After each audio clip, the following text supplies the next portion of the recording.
Called Ramses the Great, Pharaoh while Egypt's power and prosperity flourished, this warrior king was to rule for 67 years, bring peace to the empire, father nearly 200 children, and leave his mark on fully half the monuments in Egypt.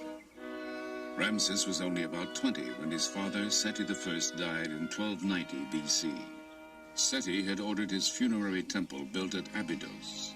One of Ramses' first acts as pharaoh was to travel there to complete it. To all Egyptians, this was the most sacred city on earth. Here, drawn by some mystical identification with Abydos and the long-dead pharaoh, an extraordinary woman known as Seti was to come 3,000 years later. With a group of fellow Egyptologists, she celebrates her 77th birthday. To you. Happy birthday, Seti. Happy birthday to you. Well, thank you very much. Not exactly. You certainly made it a happy birthday. Make a speech. Make a speech. How lovely. I am. I'm afraid it was a mass-produced one, but... Yeah. Never mind, that won't matter. My heart, my mother, my heart, my mother, my heart, whereby I came into being. Do not stand up and witness against me at the judgment. I think that's the text it should be. You got it. Oh, thank you very much. To Seti at her 77th, on her way to 110. Thank you. Let us drink to our dear old friend Ramses II. Born Dorothy Eady in England, she says something called her here from the time she was a child. She came here 50 years ago, married an Egyptian, and had a son whom she named Seti. From then on, she was known as Seti, which means Mother of Seti. She has devoted the last 30 years of her life to the study of Seti I's temple and become an expert on him and Ramses II. Ramses tells that he came to Abydos alone, you see, in the first year of his reign after his father was dead. And he found that the decoration of this temple was incomplete.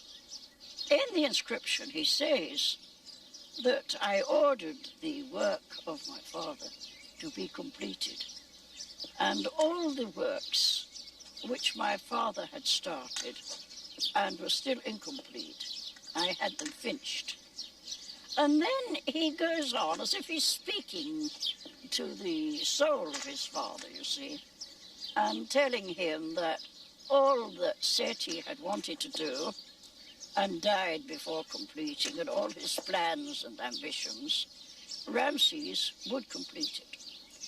And he said, so long as I am ruling, it will be as though you are still on the throne. He was a nice fellow, and he was a very good son. When Seti came here for the Egyptian Department of Antiquities, the temple was in ruins. Its reconstruction became her passion. They confronted me with a pile of fragments of inscribed stone. There are over 2,000. Some are very small, some are very big. My job was to copy the inscriptions on them, catalogue them, and where possible, fit them together.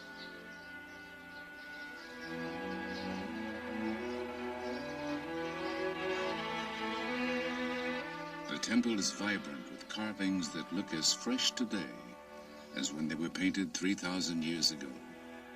Its walls tell the first known story of resurrection.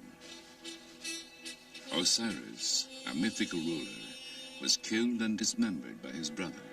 His wife, the goddess Isis, found the scattered pieces of his body, bound them together, and Osiris arose from the dead. Their son, the falcon-headed god Horus, was to grow to manhood and avenge his father. Anubis, jackal-headed god of embalming, was sent by the sun god to help Osiris live eternally.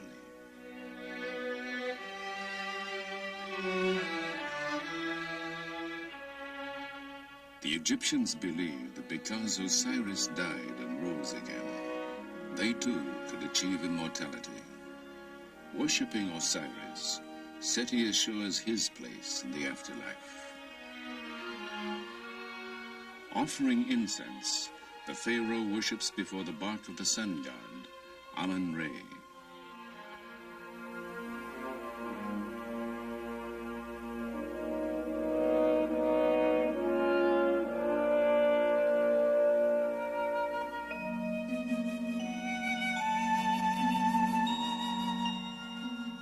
Just as Seti offers bread, ducks, figs, and a pomegranate to Isis, Seti follows the ancient beliefs.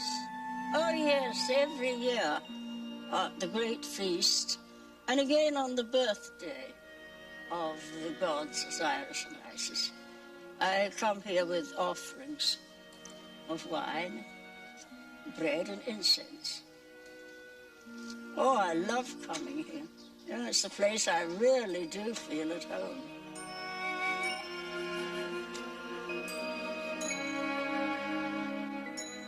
Three days after this filming was completed, Seti died. She was buried in Abydos, Egyptian city of resurrection.